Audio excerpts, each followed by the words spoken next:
Assalamu alaikum wa rahmatullahi wa barakatuh. Bismillah والسلام على رسول الله. Today we're going to talk about Salmonella. This video will be about Salmonella and its information, how it's transmitted, symptoms, and everything about Salmonella. There are two main types of Salmonella that we're going to be talking about today.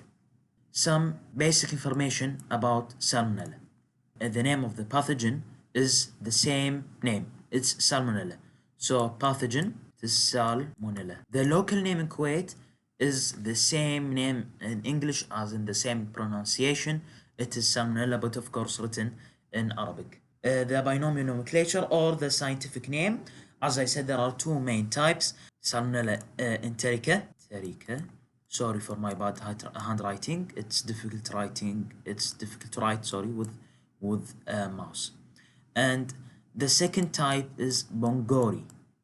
So Salmonella enterica and Salmonella bongori. So the name of the disease caused by Salmonella. So Salmonella is the genus, and these are the two main species. So the disease caused by Salmonella is Salmonellosis. So later on, it will be explained by ABDULRAHMAN ABUL, as in our group members, ABDULRAHMAN ABUL, Nasser, Bouericky, and myself, MAHMOUD. ABDULRAHMAN ABUL will be talking about symptoms caused by Salmonellosis. However, about Salmonellosis, some cause typhoid fever and some cause paratyphoid fever.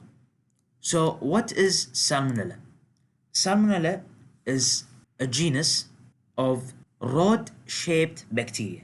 Rod-shaped bacteria, meaning they are of the type of bacilli. So they look like here, just like in the picture presented here. They are rod-shaped. They are not circular, then they are not spiral. However, they are rod-shaped bacilli. Plus, the Salmonella is a flagellated bacteria. It's a gram-negative bacteria. So three things here. It's bacilli, meaning rod-shaped. It's flagellated, meaning it has flagella.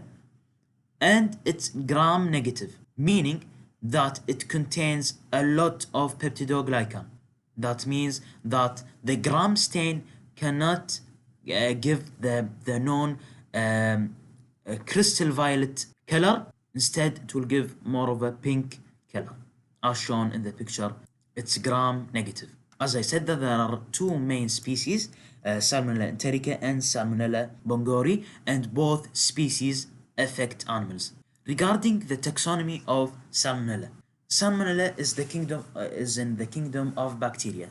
Pretty simple. The phylum is Proteobacteria. Class is going to be the Gamma Proteobacteria. Order Enterobacteriales. Family Enterobacteriaceae. And the genus, the family can be pronounced in two ways: Enterobacteriaceae or Enterobacteriaceae. Genus is Salmonella, and the species are, as I said, two, Bongori and enterica. Now I will pass on the mic to Nasser Bouericky, as he will explain the ways of transmission and the incubation period of Salmonella. Now we will be talking about how Salmonella is transmitted.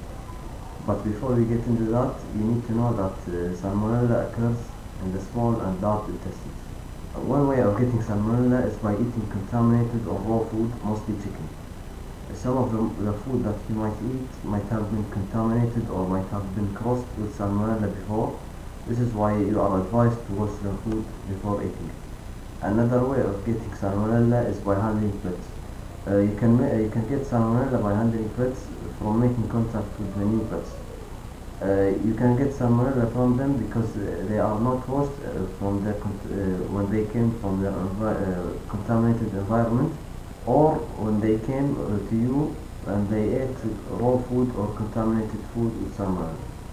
How long does Salmonella stay in the human body? The development period of Salmonella is typically 6 to 72 hours.